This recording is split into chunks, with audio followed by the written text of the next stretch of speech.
welcome to this edition of Lowcountry Money Talk. I'm Lisa Richardson, and always good to have Phil Bloyd here with us from the Revolutionary Financial Group. Hey, that's a mouthful. That's a mouthful. Well, we've got a lot to talk about today, Yes. and I know everyone is wondering what's going on with the economy. So we're going to start off with a report from the Managing Director from the International Monetary Fund and see what she's going to predict. Yes. 1/3 of countries around the world, this is the 1/3 share of the world economy, would experience at least 2 consecutive quarters of contraction this year and next year. So we're talking about the world economy. Yeah.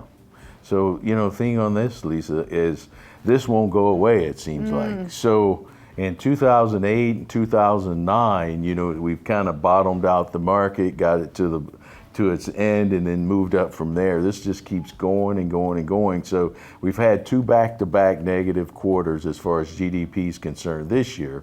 The last quarter that was reported was positive, but she's actually talking about the world, and she's talking about next year. Okay. So this is something, that's going to be around a while, and we've had a couple, 2 or 3 big rallies lately, but they don't hold, and then everything goes back down to where it was before. So for retirees, it's going to be a challenge. There's a few more clips. I know the accent is tough, not mine, but hers. Yeah. So let's go ahead and listen to a few more of those clips and see what else she has to say. Let's do it.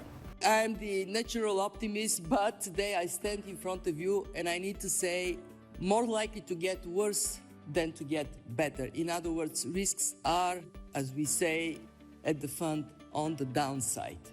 We are further downgrading our growth projections for next year, and we will be flagging that the risks of recession are rising. Well, Phil, I guess it's not as positive as we would have hoped. So we're talking about it sure. getting worse and a recession. Right. So, Lisa, a lot of people thought we were already in recession, right? And technically, most, if not all of my life, and, I'm a young 35. I know I've aged a bit, but my years in the Marine Corps, you age 3 years for every one, they say. But the thing being is the way that we've always looked at it, are we in a recession or not, is 2 back-to-back negative quarters of growth. And we already had that behind us. So she's talking about next year now. And a lot of people that said, well, we're not really in a recession in 2022 because the job market's good and all this stuff. Okay, but there's even those people are saying, well, next year we're expecting a recession. So if they didn't acknowledge that, we had the 2 negative back-to-back GDPs and we were in a recession this year, and this was not a good year for investors. No. I'm only wondering what they mean for next year. Yeah.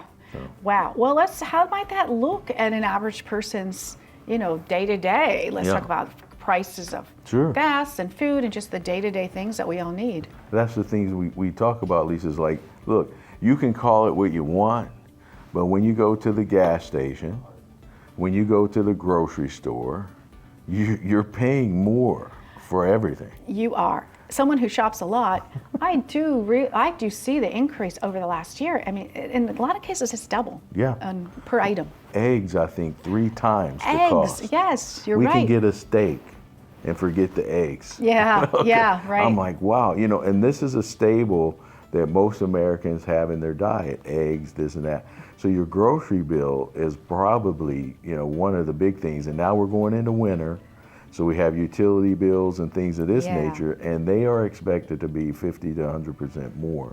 For heat and gas. So people know. They're like, look, everything costs more. My values and my savings are down.